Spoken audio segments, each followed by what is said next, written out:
From the time I could talk, I was asking questions. I grew up in a small town, the kind where everyone knows everyone, and my folks ran the local diner. It was in this bustling little eatery that I found my first audience. "Emma, you're gonna drive all my customers away with your pestering," my dad would joke as I grilled his regulars on their thoughts about everything from the mayor's new policies to the high school football team's latest game. My mom, always the supporter of my curiosities, handed me a toy microphone one Christmas. "Here, maybe this will make it more official," she chuckled. And boy, did I take it to heart. Every evening, our living room transformed into my personal newsroom. My dolls, lined up on the couch, became my first interviewees, each assigned a role, from the town doctor to the local librarian. But it wasn't long before I started roping in real people. "Grandma, do you think cookies should be allowed in the library?" I asked one day, my toy microphone up to her face as she sat knitting by the fireplace. "Child, if they let cookies in there, I'd live at the library," she replied, playing along. My grandpa wasn't spared either. After retiring from the factory, he loved to sit on the porch, whittling wood. "Grandpa, what's your take on the mayor's plan to renovate the old mill?" I'd quiz, standing with my notebook at the ready. "Damn fool if you ask me.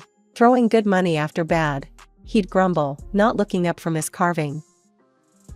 These early interviews might have been child's play, but they sparked something in me, a love for storytelling and uncovering the truth. School didn't do much to quench this thirst. Instead, it gave me a platform. High school brought real opportunities, the school paper. Suddenly, I wasn't just a kid with a toy mic, I was Emma Hayes, junior reporter. I covered school board meetings, interviewed new teachers, and reported on every bake sale and book drive. By the time I graduated, I had a clear plan. I was going to go to college, study journalism, and become a professional reporter. Nothing could sway me. My heart was set, and my path was clear. As I packed up my stuff for college, my mom handed me a new, real microphone, a step up from the toy I had as a kid. "For your first real interview at college," she said, her eyes a mix of pride and sadness as her little girl was leaving the nest. "Thanks, Mom. I'll make you proud. I promise." And as I drove off to college, I knew I was stepping into a future I'd dreamed of since I was a girl with a fake microphone and a head full of questions. College was a blur of late nights, strong coffee, and endless stories. I dove into journalism headfirst, hungry for every bit of experience I could get. By the time I graduated, I wasn't just ready to take on the world of news, I was itching for it. Landing my first job at a local newspaper was like stepping into a dream. The office was chaotic, papers everywhere, phones ringing nonstop, and there I was, smack in the middle of it, eager as ever. "Hey, Emma, you're covering the city council meeting tonight. Don't screw this up, newbie," my editor barked on my first day. He was a grizzled old journalist named Frank, who'd seen it all and wasn't easy to impress. "Got it, Frank. I won't let you down," I replied, clutching my notepad like a lifeline. That night, I scribbled notes furiously, determined to capture every word. The next morning, Frank tossed a copy of the newspaper on my desk. My article was front and center. "Not bad for a start, kid. Keep this up, and you might just make a name for yourself." I grinned, feeling a swell of pride. I was on my way. From city politics to local festivals, I covered it all. But it wasn't just about attending events and writing reports, it was about digging deeper, finding the story beneath the story. One chilly afternoon, while covering a local business conference, I bumped into a man in a sharp suit who looked lost. "Excuse me, ma'am, can you point me to the panel on economic development?" he asked, looking around confused. "Follow me, I'm headed that way myself." "So, what's your interest in economic development?" I asked, sensing another story. "I own a tech startup. We're trying to figure out if this town's ripe for our next expansion," he explained as we walked. That conversation turned into a front-page feature on how small towns were attracting tech entrepreneurs. The story caught fire, and suddenly, I wasn't just a reporter, I was Emma Hayes, the voice of our evolving small town. With each story, my reputation grew. I moved from the local paper to a regional magazine, where the stakes were higher, and the stories more impactful. Emma, I need you on the entertainment beat this month. There's a film festival coming up, and I want behind-the-scenes scoops, not just fluff. My new editor, Sheila, instructed. No fluff, got it. I'll dig up something good, I assured her, eager to prove myself in the new arena. At the festival, I caught wind of a dispute between a well-known director and a young actor. Instead of just covering the event's glitz and glam, I found myself mediating and interviewing both parties. Why should I talk to you? You're just gonna twist my words, the director snapped when I approached him. Look, I'm here to give you a fair shot to tell your side. I'm not in the business of twisting anything, I shot back, not backing down. He eyed me warily, then sighed. Fine. Let's have it then. But I'm watching you, reporter. The article was a hit. It painted a complex picture of the challenges in the film industry, far from the usual red carpet coverage. Readers loved the insight, and my phone was buzzing with compliments and more tips for stories. Emma, that piece on the festival was stellar. You're making waves, kid. Keep at it, Sheila said, a rare smile cracking her usual stern demeanor. With every article, every interview, I felt like I was building not just a career, but a legacy. The more stories I told, the more I realized how much there was to tell, and I wasn't going to stop. Being a recognized face in journalism, especially as someone stirring up the local scene, got me invites to every highbrow event in town. But it was at a charity gala dedicated to raising funds for children with cancer where my life took an unexpected turn. That night, draped in a simple yet elegant black dress, I was ready to cover the event, not knowing it would lead me into the personal story of my life. I was sipping on some sparkling water when he approached me, Michael Sterling, a name synonymous with generosity in our community through his work with his charitable foundation. Emma Hayes, right? I've seen you on TV. You're much more beautiful in person, he said, flashing a smile that I later learned had won over countless donors and supporters. Thanks, Michael. Your foundation's work is impressive. It's not every day you see such dedication, I replied, genuinely admiring what I believed was his commitment. The connection was instant. His charm wasn't just surface deep, or so I thought. He was knowledgeable, witty, and seemed genuinely interested in making a difference. We talked the entire evening, about everything from journalism to the intricacies of running a nonprofit. As we started dating, he introduced me to his mother, Victoria Sterling, the co-founder of the charity and an imposing figure with a steely gaze. I've heard a lot about the entertainment on television these days, she remarked during our first meeting, her tone suggesting disapproval. Television has all sorts, Mrs. Sterling. I stick to telling stories that matter, I responded with a shrug, trying not to let her obvious skepticism get to me. Our relationship blossomed despite Victoria's icy demeanor. Michael was adept at smoothing over any awkwardness, always there with a compliment or a thoughtful gesture. After a year of whirlwind romance, we got married in a small, elegant ceremony. Married life meant more involvement in Michael's charity. I found myself covering their events, my public profile lending more visibility and credibility to their cause. Donations surged, and it felt good to think my work was contributing to something meaningful. As months rolled on, Victoria's sharp comments became more frequent, especially when we were alone. I saw your last piece on the mayor's housing policy. Be careful, Emma. People don't always appreciate the truth. You might find yourself less popular if you stir the pot too much. Isn't the truth the point of journalism, Mrs. Sterling? I countered, my patience wearing thin. Just remember, marriage is about compromise, including how you carry yourself in public, she advised, a clear warning thinly veiled as maternal concern. I nodded, biting back the retort that sprang to my lips. Michael, ever the mediator, would later smooth things over, telling me, "She means well, Emma. She's just set in her ways. Let's not ruffle feathers." So, I continued, my career intertwined more deeply with the charity than I ever intended. At every event, smiling beside Michael, part of me wondered if the smiles we wore were just another mask for the cameras. But I shook off the doubts, focusing on the good we were purportedly doing. Buying the house with Michael felt like the last piece of our perfect life puzzle clicking into place. It was a beautiful, sprawling property with gardens that could have been torn from a magazine cover. I walked through the rooms, envisioning the laughter of children echoing through the halls, the kind of dreamy future I'd always hoped for. But Michael threw cold water on that dream quickly. "Emma, let's not rush into kids. We've got so much going on, and with the charity taking off, it's just not the right time," he said one evening as we unpacked the last of our boxes. I tried to hide my disappointment. "Sure, I get that.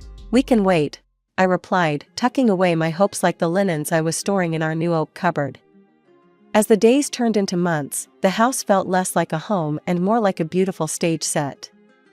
The real act played out every Sunday at dinner with Michael's mother, Victoria, who perfected her role as the doting mother-in-law in public, only to reveal her true character behind closed doors.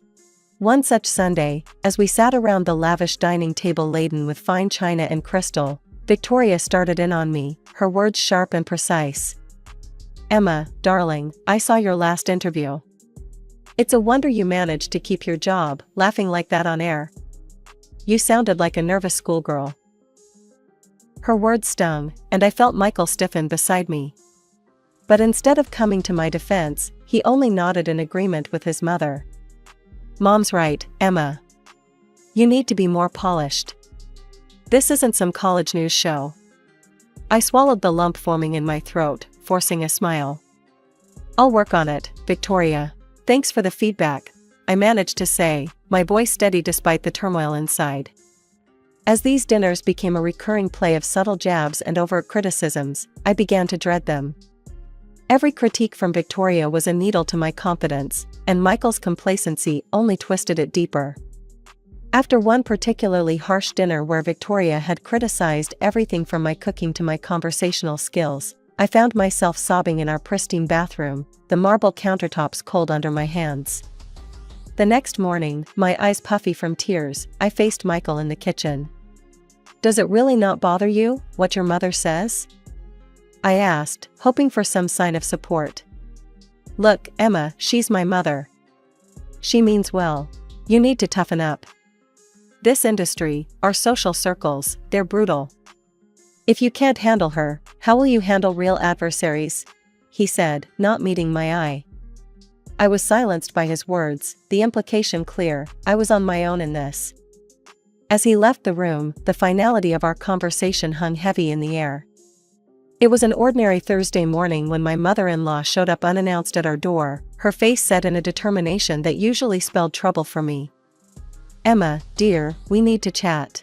It's urgent," she said, sweeping past me into the living room with the air of someone who owned the place. Once we were seated, she didn't waste time. "The foundation is in a tight spot financially. We've got a charity evening coming up, and I want you to spearhead it. It'll be attended by some very influential patrons," she declared, her tone brooking no argument. I was taken aback. "Me? Victoria, I've never organized anything on that scale before." "Oh, you'll learn. Besides, with your public image and the trust you've garnered, you're the perfect face for the event. Think of this as broadening your horizons," she said, a sharp glint in her eye that I couldn't quite read. The conversation felt loaded, her intentions wrapped in layers I couldn't peel back just then. "All right, I'll do my best," I agreed reluctantly, feeling the weight of her expectations pressing down on me. "Excellent. Oh, and while you're up, could you set the table for lunch? I'm famished," Victoria added, dismissing me to the kitchen as if I were a maid in my own house.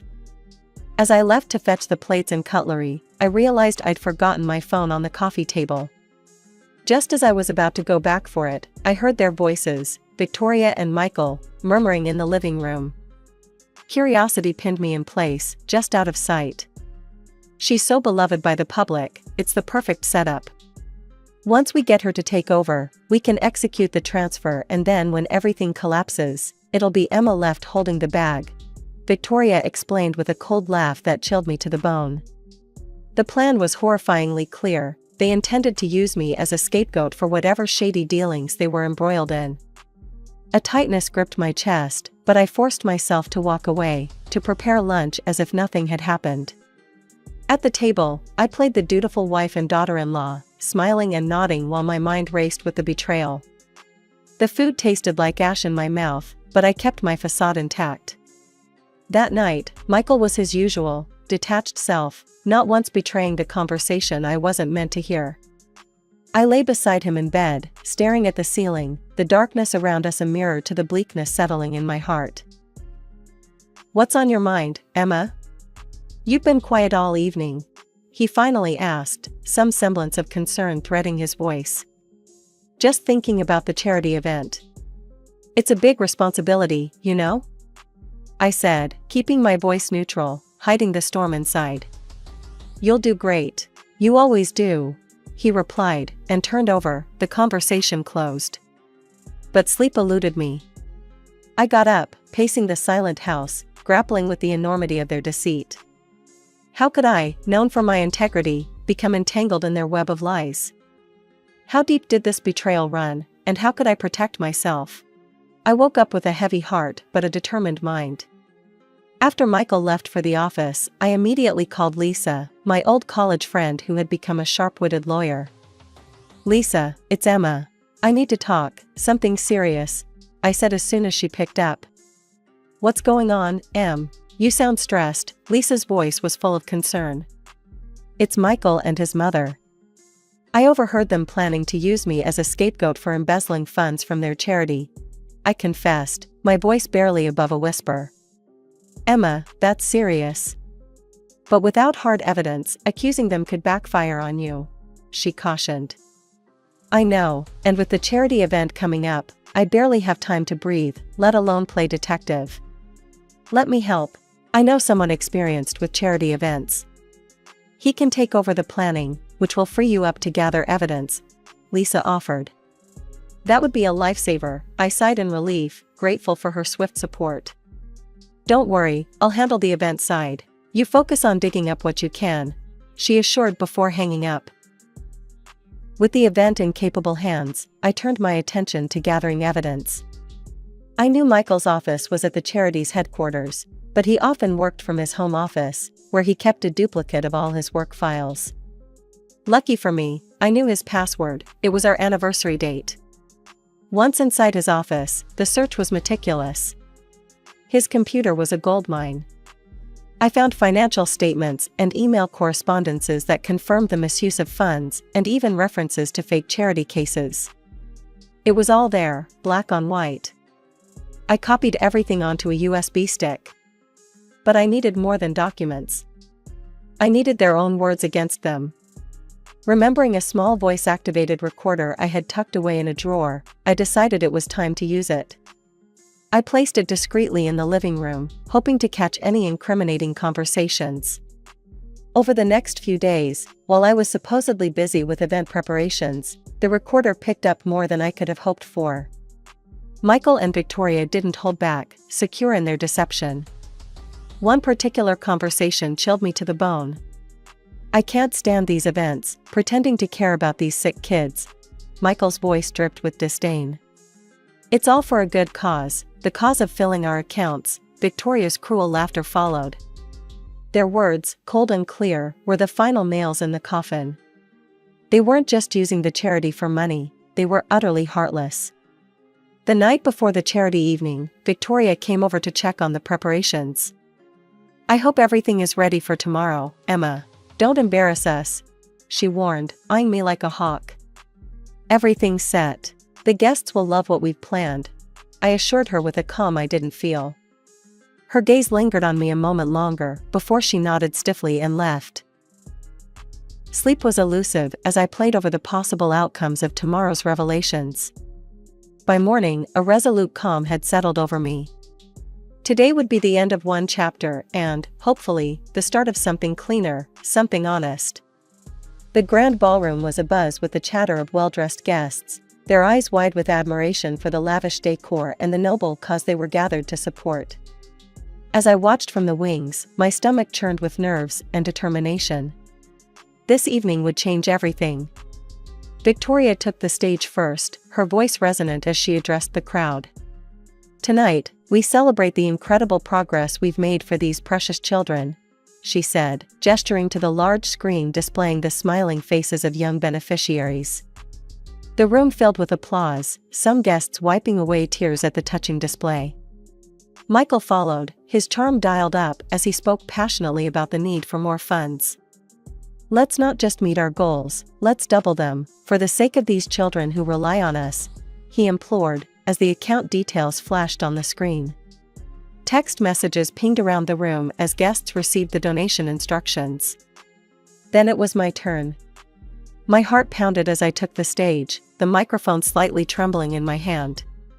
"Thank you, everyone, for your incredible support," I began, my voice steady despite the storm inside.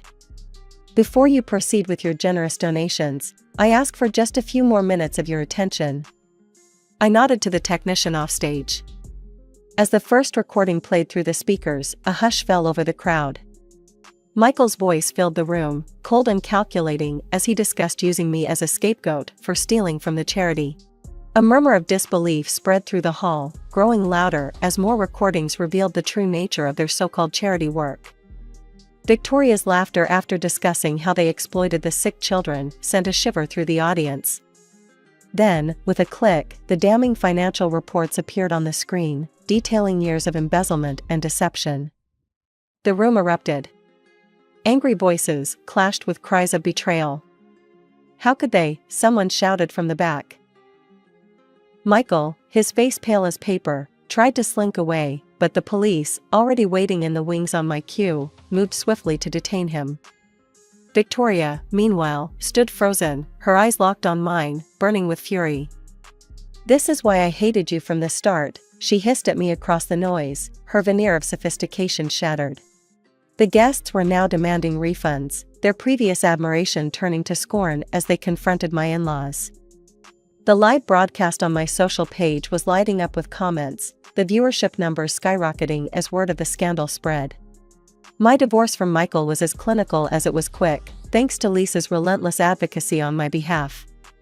"You're going to start fresh, Emma, on your terms," she assured me as we signed the last of the papers, securing my half of the house. Michael and his mother faced a barrage of lawsuits from disillusioned patrons and long-standing supporters of the foundation. The courts didn't go easy on them, both were convicted of fraud.